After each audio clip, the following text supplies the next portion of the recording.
Hello friend, আশা করি সবাই ভালো আছো। আমিও খুব ভালো আছি। তো এখন বাজে সকাল ৬টা আর আমি ব্লগটা স্টার্ট করলাম।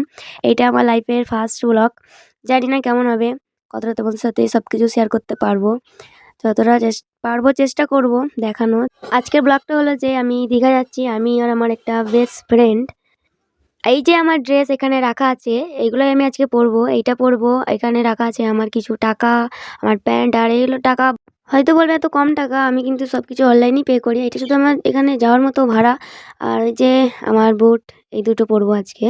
এই যে এইটা, আর খুঁজছিলাম যেটা হলো এখানে আছে, এই যে আমার হাতের ঘড়ি, এটা আমি পরতে খুবই ভালোবাসি। দীঘা যাওয়াটা অনেক দিক থেকেই স্বপ্ন আমার, আর স্বপ্নটা আজকে আমার পূর্ণ হতে চলেছে। তো চলো রেডি হয়ে নিই। এই যে আমি রেডি হয়ে নিয়েছি, আর এটা আমার সিম্পল ড্রেস একটা, আর আমি সিম্পল পরতেই খুবই ভালোবাসি। জানি না কেমন লাগে তোমাদেরকে, কিন্তু আমার তো খুবই ভালো লাগে এরকম সিম্পল সাজতে। তো চলো এবার আমি বেরোবো। আর বেরোনোর আগে আমি নিয়ে নিই আমার লাগেজটা, যেটা গুছিয়েছি। এই যে এখানে আছে। তো সবাই তো বলবে দীঘা যাচ্ছ রে, এদের মধ্যে জামা কাপড়। আরে না, আমার ফ্রেন্ডের কাছে সবকিছু আমার আগে থাকতে দেওয়া আছে। আর এটা কিছু আমি ভুলে গেছিলাম, তো এর মধ্যে নিয়ে নিচ্ছি। ওর সঙ্গে দেখা হয়ে যাওয়ার পর আমি ট্রলিতে ভরে নেবো। আর এখান থেকে আমি যাব টোটো ধরার জন্য আমাদের স্টেশন, আর স্টেশন থেকে আমি যাব আমাদের ট্রেন ধরার জন্য, যে স্টেশনে যাব। স্টেশনের নামটা শুনলে তোমরা অবাক হবে। অবাক হওয়ার কিছু নেই, তোমরা তো অনেকে ব্লগে বা রোস্টে দেখেছো, রিলসেও দেখেছো, অনেকই ভাইরাল আমাদের স্টেশনটা। তো স্টেশনের নামটা হলো যে ভাতার স্টেশন। ওই স্টেশন থেকে গিয়ে আমি ট্রেন ধরবো। আর এই যে চলে এসেছি আমাদের স্টেশন, এখান থেকে আমি যাব বাইকে। তো একটা দাদাকে বলেছি আমি ফোন করে বাইকে দিয়ে আসতে, কারণ কি সকালে এখানে আমাদের এদিকে টোটো পাওয়া যায় না, খুব কমই। তাই ভাবলাম দাদাকে বলি। তো দাদার জন্য আমি অপেক্ষা করছি এখানে দাঁড়িয়ে। দেখতে পাচ্ছি রোড একবারে ফাঁকা, অনেকটা সকাল সকাল বলে। আর এই যে অনেকক্ষণ অপেক্ষা করার পর দাদা এলো, আর আমি বাইকে চেপে এখন যাচ্ছি স্টেশন।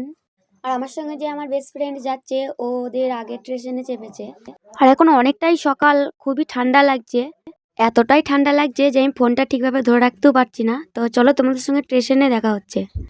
আর এই যে চলে এসেছি আমাদের স্টেশনে, শীতে কাঁপতে কাঁপতে চলে এলাম আমাদের ভাতার স্টেশন। ভাতার স্টেশন নামটা হয়তো শুনতে একটু খারাপ, কিন্তু জায়গাটা খুবই সুন্দর। আমি আমার নেক্সট ব্লগে তোমাদেরকে ভাতার বাজার, ভাতার স্টেশন দুটোই ঘুরে দেখাবো। দেখবে স্টেশনের নামটা যতটা শুনতে খারাপ, জায়গাটা ততই ভালো। আর এই যে অপেক্ষা করতে করতে আমাদের ট্রেনও চলে আসছে। ট্রেন চলে এসছে আর আমি এখন ট্রেনে উঠবো। তো চলো তোমাদের সাথে দেখা হচ্ছে হাওড়াতে।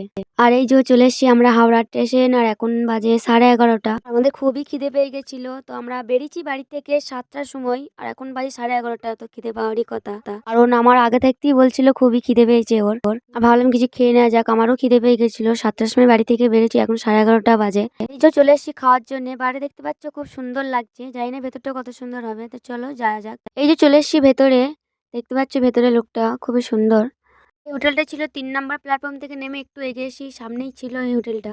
তুমি যদি হাওড়া আসো তো হোটেলটা দেখতে পারো এসে, খুবই সুন্দর লাগছে ভেতরে দেখতে।